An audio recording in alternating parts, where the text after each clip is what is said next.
दोस्तों नमस्कार। आज बात करेंगे पेंशन अपडेशन पर और अपडेशन पर यह बात करेंगे कि इसका वर्तमान स्टेटस क्या है। देखिए भाई, एमओयू तो साइन हो गया, 7 तारीख को आपने देखा। आपने ये भी देखा कि एक्स ग्रेशिया उसमें दिया गया है, रिटायरीज़ को दिया क्या गया, देने की बात कही गई। उसमें कौन कब क्या देगा उस पर कोई क्लेम तो है नहीं। दान धर्म का कहीं कुछ हिसाब किताब होता नहीं कि आप कितना धर्मादा निकालेंगे भाई। खैर, लेकिन इससे दुखी वाले जो हैं, बैंक के जो पेंशनर्स दुखी हैं, वो आप क्या कर रहे हैं या पेंशनर एसोसिएशन क्या कर रही है, और जो इंडिविजुअल कामरेड्स हैं या मतलब जो एसोसिएशन से संबंधित लोग रहे हैं या मुकदमा करने वाले जो योद्धा हैं, वो लोग क्या कर रहे हैं, ये मैं आपको आज बताऊंगा। इसके पहले मैं ये बता दूं कि एक चर्चा और होती है अक्सर कि साहब पेंशन से देश का बिल्कुल अर्थव्यवस्था भट्ठा बैठ जाएगा, इनके पास पैसा तो है ही नहीं, बड़ी समस्या है और बड़ा पैसा साहब तनख्वाह में चला जाता है। अक्सर यह वीडियो वो लोग बनाते हैं जो कोई नौकरी नहीं कर रहे होते हैं, केवल वीडियो बनाते हैं, वो केवल ये इस तरीके की बात करते हैं। या जिनका लेवल ऊपर उठ चुका है बहुत, जो IBA में जिन पर जो सेटलमेंट का भी कुछ फ़र्क नहीं पड़ता है, या बहुत ज़्यादा पैसे वाले लोग हैं जिनसे कोई पेंशनर से कोई लेना देना नहीं, ना उनकी स्थिति समझ पाते हैं। ये इस तरीके का तर्क वो लोग देते हैं। तो मैं सबसे पहले आपको ये बताऊं कि 11 तारीख को, यानी कि यही 11 दिसंबर को, एक लोकसभा में सवाल किया गया प्रश्नकाल में। क्वेश्चन नंबर था 1205। एस वेंकटेशन साहब एक सांसद हैं, उन्होंने कहा कि उन्होंने ये पूछा वित्त मंत्री महोदय से कि साहब, ये जो फाइनेंशियल ईयर है 14-15, यानी कि मार्च 15 जिसको आप कह सकते हो, से लेकर के फाइनेंशियल ईयर 22-23 अर्थात मार्च 23 तक कितने लोगों का कर्जा कितना माफ़ किया गया। तो वित्त राज्य मंत्री डॉक्टर भागवत कराड़ साहब ने इसका लिखित जवाब दिया। ये देखिए, उपलब्ध भी है।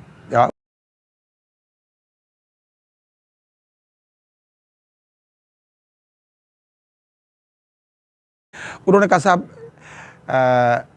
10,42,000 करोड़ रुपया ये माफ़ किया गया और इसके अगेंस्ट में 1,61,000 करोड़ रुपया की वसूली हुई।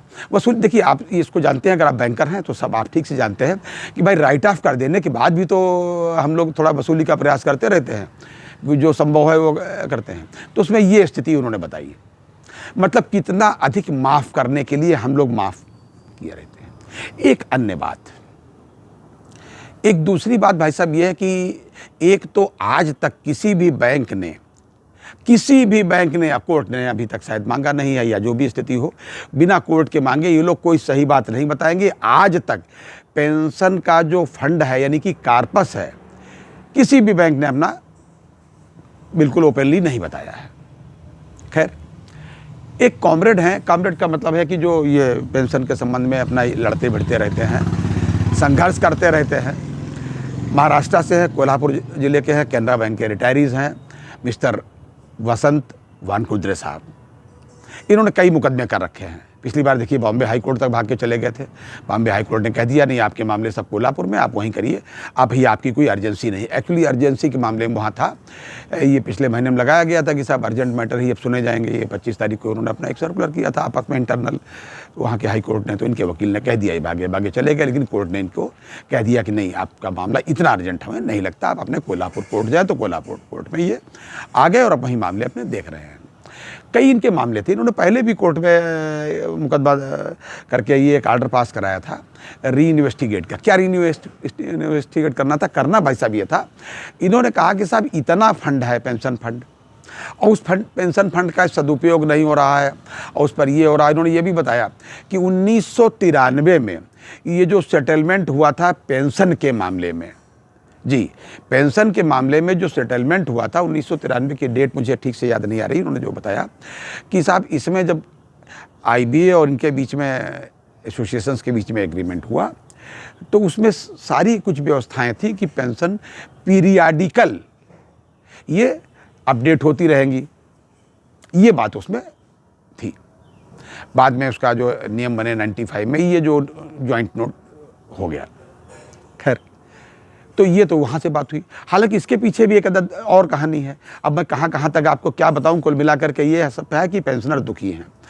तो खैर ये सब उन्होंने बताया कि साहब ये मामला हुआ और आज तक वो पेंशन अपडेशन का मामला कभी हुआ ही नहीं। और अब जब लग रहा है कि कोर्ट कचहरी में इस तरीके से मामले आएंगे तो ये इसका जवाब देना पड़ेगा। तो उसको डाइल्यूट करने के लिए, मांग को कमजोर करने के लिए, उन नियमों को जो पहले से उल्लेखित है, लिखा पढ़ी में बातचीत हो गई है, एग्रीमेंट्स हुए हैं, उनको कतई डाइल्यूट करने के दृष्टिकोण से ये इन्होंने एक्स ग्रेशिया का ये फंडा आईबीए और यूएफबीयू की मिली भगत से लाया, ऐसा उन्होंने आरोप तक लगा दिया भाई साहब। खैर इस संदर्भ में उन्होंने कहा था इस मामले को इन्वेस्टिगेट किया जाए और उन्होंने बताया कि साहब 3,50,000 करोड़ का पेंशन कॉर्पस था। जब भी उन्होंने बताया होगा अपने तरीके से, कहाँ से फिगर लाए तो वही बता सकते हैं। और इसका क्या हो रहा है। अच्छा एक चीज़ और बता दें पेंशन कॉर्पस के मामले में भाई साहब, कि पेंशन कॉर्पस की जैसे कहा जाता नहीं है नहीं है नहीं है, अरे भैया मेरे पेंशन जैसे पैसा कटा है आपकी सैलरी तभी तो पेंशन कॉर्पस हुआ। और जैसे मुझे मान लीजिए, मैं अपनी बात करके कह दूँ एग्जाम्पल के तौर पर, इसको उदाहरण के तौर पर केवल मानिएगा कि मैं अगर पूरी पेंशन आज पा रहा हूँ और आज ही या कल जो भी है मैं भगवान के यहाँ चला जाऊँ, तो मेरी पत्नी का जो है पेंशन 1/3 हो जाएगी और मेरी पत्नी भी भगवान के यहाँ चली जाए तो पेंशन कॉर्पस खत्म। आखिर कहाँ चला जाता है पेंशन कॉर्पस? वो इस बात का कहीं कोई उल्लेख नहीं होता। जाहिर सी बात सरकार के पास रहता है और सरकार उसको कहीं भी डाइवर्सिफाई कर सकती है। खैर ये तो वहाँ वो ऐसा कर रहे हैं। तो उन्होंने सितंबर में 11 सितंबर को एक चिट्ठी उन्होंने वहाँ के एसपी साहब को दी कि साहब ये इसका री इन्वेस्टिगेट इन मामलों का करिए। ये जो एसपी कोल्हापुर को, सब मिस्टर पंडित शायद एसपी है, सरनेम उनका ऐसा कुछ है। खैर दूसरी बात सर ये है कि जो एसोसिएशंस हैं पेंशनर्स की, वो अब क्या कर रही हैं।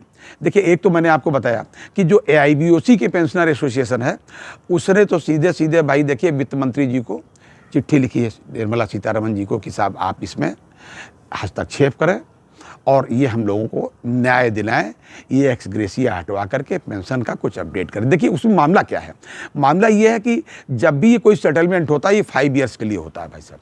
देखिए सैलरी अपडेशन जो होगा, जो भी 17% और 3% आपका वो जो लोड फैक्टर बढ़ा, जो भी है, जो वेतन बढ़ेगा कर्मचारियों के लिए जो कार्यरत है, उनका वेतन फिर दोबारा घटा नहीं सकते।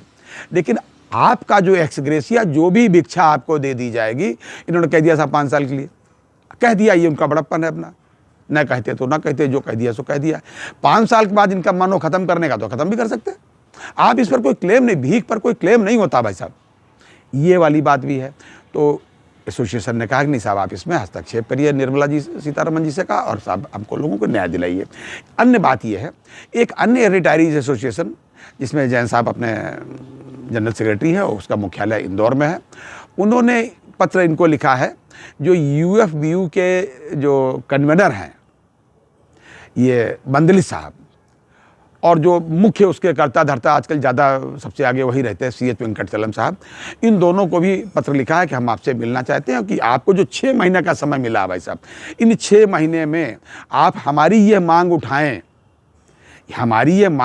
ये पेंशन अपडेशन की, ये इसमें एक्स ग्रेशिया की बात इसको या तो ख़त्म कराएं या इसको अलग से रखें, लेकिन ये पेंशन अपडेशन की बात रखें।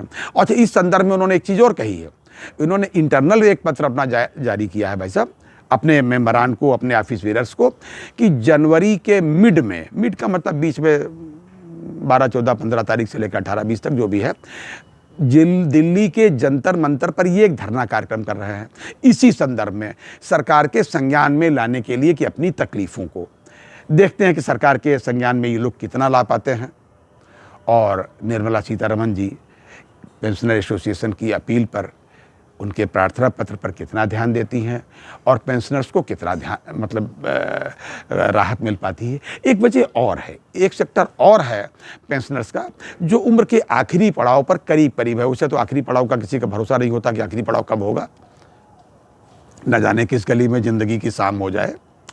तो जो आखिरी पड़ाव पे लोग हैं, उनका कहना है भैया जो मिल रहा है उसको ले लो, पता नहीं क्षणभंगुर जीवन की कलिका कल्परात को जाने खिली न खिली, कि पता नहीं आप सेटलमेंट कराते रहे और क्या नाम जो है मुकदमे चलते रहे और कब इसका फैसला हो, वो थोड़ा लंबा रास्ता है।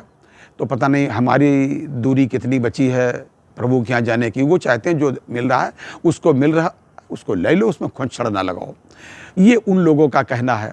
हालांकि वो एक को प्रसन्न इससे नहीं है, लेकिन उनका मानना ये है कि हम लोग उम्र के इस मुकाम पर हैं, ऊपर भगवान, सामने सरकार है हमारी, दोनों से प्रार्थना करते हैं। देखते हैं इनकी लोगों की प्रार्थना, ये मुकदमे, एसोसिएशन का जो वित्त मंत्री जी को पत्र लिखा गया है वो, ये सारे सब प्रयास क्या कर पाते हैं। ये था आज तक का अपडेट। अगली बार अन्य अपडेट के साथ, तब तक के लिए नमस्कार।